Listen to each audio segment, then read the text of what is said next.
currently reading through Romans, and in Romans 10, the first few verses of it really hit me. Verse 2 says, I know what enthusiasm they have for God, but it is misdirected zeal, for they do not understand God's way of making people right with himself. Refusing to accept God's way, they cling to their own way of getting right with God by trying to keep the law.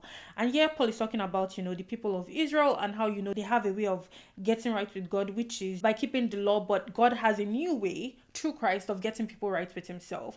And while, the original audience of those verses are the people of Israel, I could not help but think of how a lot of modern day Christians have this misdirected zeal for God because of how enthusiastic they are about God. They impose laws, they impose rules that sound right, but really end up imposing unnecessary restrictions on people. And I'm very passionate about this topic because I know my earlier years in the faith were periods where I felt burdened by all the constraints because Jesus says my yoke is easy and my burden is light.